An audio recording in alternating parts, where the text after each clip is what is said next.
পরিমাণ জায়গার প্রয়োজন হয় সেটা আমাদের নাই।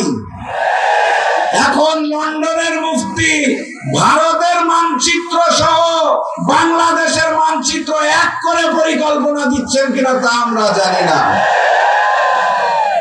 ডাক্তার শফিকুর রহমানের নেতৃত্বে আমরা 11টি দল যখন ঐক্যবদ্ধ হয়েছি, যখন এক হয়েছি, তখন প্রতিপক্ষ হিসেবে আমরা দেখতে পেয়েছি ভারতের সামনে দস্তখত করে লন্ডন থেকে আসা এক মুফতির নেতৃত্বে বামপন্থী বিএনপি।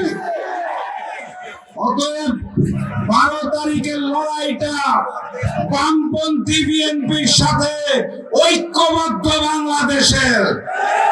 এটাই সেই ঐক্যবদ্ধ বাংলাদেশ, আমরাই বাংলাদেশ যারা আগামীতে ডাক্তার শফিকুর রহমানের নেতৃত্বে একটি মানবিক বাংলাদেশ গড়ে তুলব ইনশাআল্লাহ।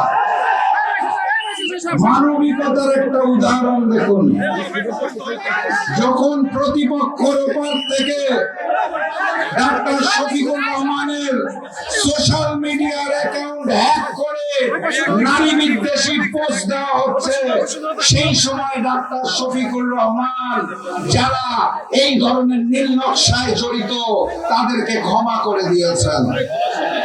মানবিকতার একটি উদাহরণ দেখুন, ডাক্তার শফিকুর রহমান বিএনপির চেয়ারম্যান তারেক রহমানকে আহ্বান জানিয়েছেন, আসেন আমরা পলিসি বিতর্কে বসি, পলিসি ডিবেট হোক, পাশাপাশি বসে কথা বলি।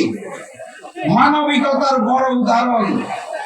লন্ডন থেকে আসা মুফতির পক্ষ থেকে এখন পর্যন্ত কোনো উত্তর আসে নাই।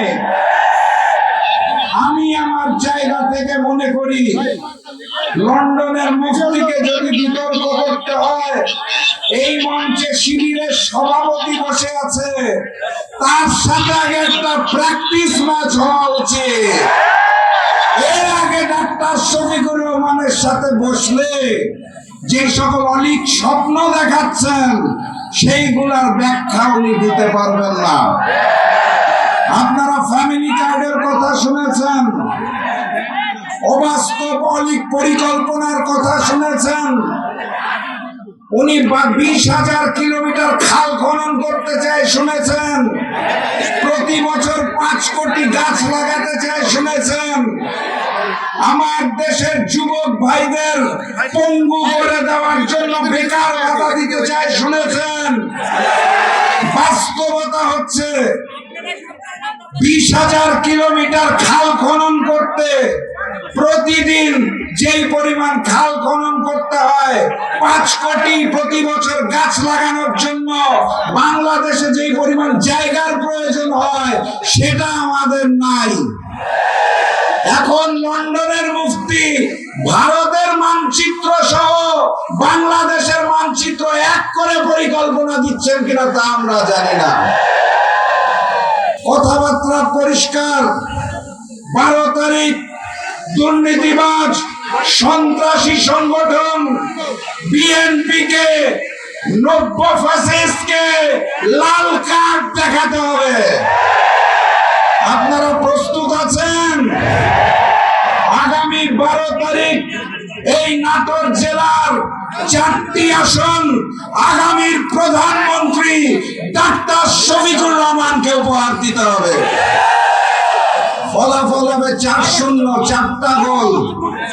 পারবেন তো দিতে? আর সেই ভোটের আগে আরো একখানা ভোট আছে, গণভোট, মনে আছে?